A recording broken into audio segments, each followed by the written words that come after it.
Hello, everyone of Ovevekuve. This one is really Ovevekuve.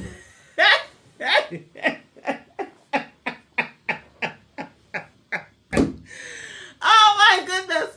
There are actually people that have problem with me laughing, and that she just spent the 5 minutes of the video, she's just laughing, she's talking nonsense, she's this, she's this.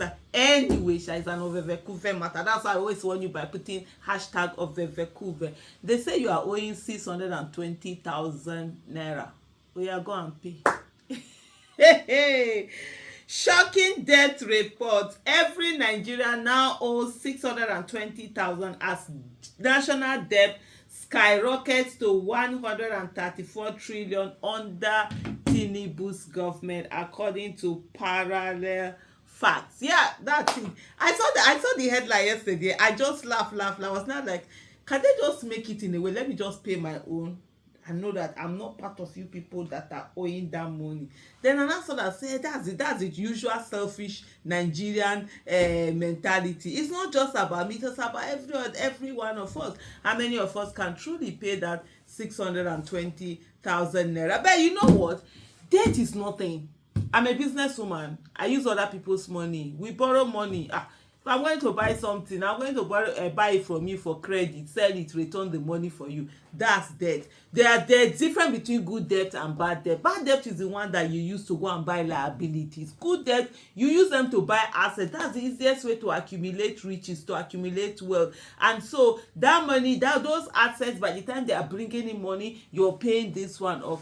But the problem with all of this, I know there are some people who, those psycho fans, people who will come and start telling us that, oh, did you see the debt profile of United States? Did you see this? Did you see that? There's difference between using your money to do assets and using it to do liability. Our own is liability. If we really sit down to check this thing, more than quarter or maybe even half myself are stolen and they're in people's pockets. And here we are, all suffering because some people are there just with through impunity doing whatever it is that they want to do. But anyway, Shase, let me remind you that 620,000 naira is what you are owing. Not just you, not that you as a collect, you alone. So if you have 4 children, you and your 3 children, or your whatever, just calculate it like that. So everybody, even the pikin, maybe the pikin, even the one they gave birth to today, is also owing. So let me go back to parallel fact. It said Nigeria's national debt has reached 134.297 trillion as of June 2024, according to the latest figures from the Debt Management Office. The data reveals that the average debt per Nigeria now stands at 619,501 naira, based on a population estimate of 206.7 million by the National Bureau of Statistics. A breakdown of the debt shows that domestic liabilities amount to 71.2 trillion, with external debt standing at 63 trillion. Of this external debt, the federal government owes 55.8 trillion, while states collectively owe 7.1 trillion. Let me just even stop here and even say to you that there is no how federal government, the executive, can borrow money without the permission of the legislative arm. States cannot go outside they cannot borrow money anywhere without their state houses of assembly, giving them permission to borrow money. States cannot go outside the country and go and borrow money, or even the federal government go outside and borrow money without the permission of the National Assembly. So that means that for every time that the states, the executive, do borrow money, the National Assembly are the ones that give them the go ahead. The National Assembly, it's really the one that it's more powerful than the executive. Even monies that are the executives cannot spend them without the go ahead of the National Assembly or the state houses of assembly. But what we simply have is the fact that this state houses of assembly, this National Assembly, they've been pocketed by just the Ghana must go syndrome. Let me just put it that way. And so if we really want to fix Nigeria, we need to fix politics. We need to do everything to ensure that our country is one, that politics matter, the right people are voted into office. Democracy is done the way democracy should be done. The right people are voted into office and are also held, accountable.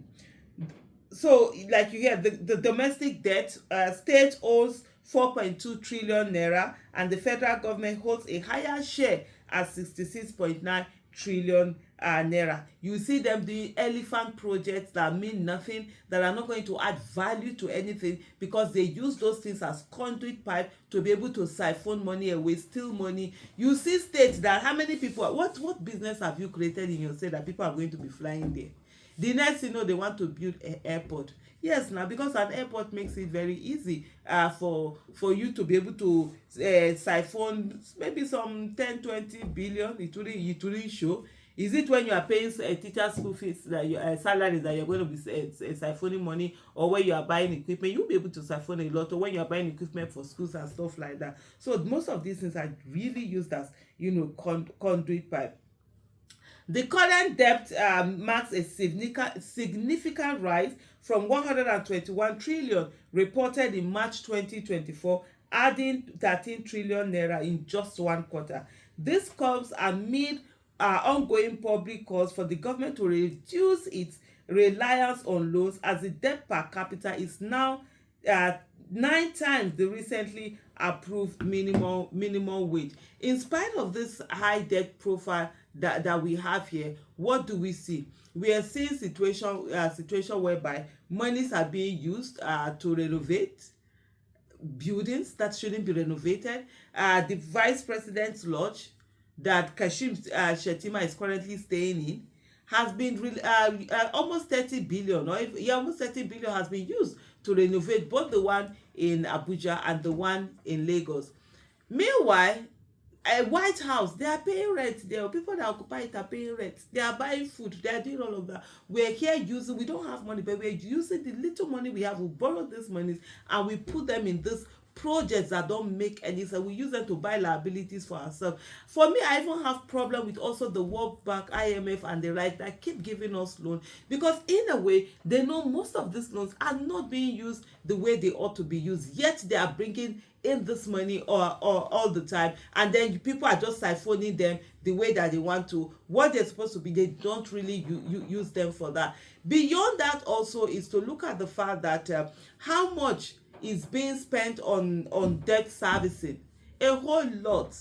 We are even borrowing money to service debt. That's the interest you're supposed to pay on what you are owing. We borrow money to pay, and this has been going on for years, for over a decade. This has been going on, yet this is not something that has made the people who are in this who are in the corridor of power, whether those legitimately voted in and those that read their way into election, for them to even cut down the cost of governance and say, hey, we are owing so much, so why are you buying cars all the time? State government, so federal government, so they've turned into a car merchandising, buying cars, buying all sorts of things. When we don't have money, it has to stop with cutting your cost of governance, cutting your expenses, coming down to the basics, and begin to save as much as you can to start paying off your debt and using money judiciously in a way that it will bring in, income for the country. But hey, who risks election to give good governance? Thank you so much for watching. Bye.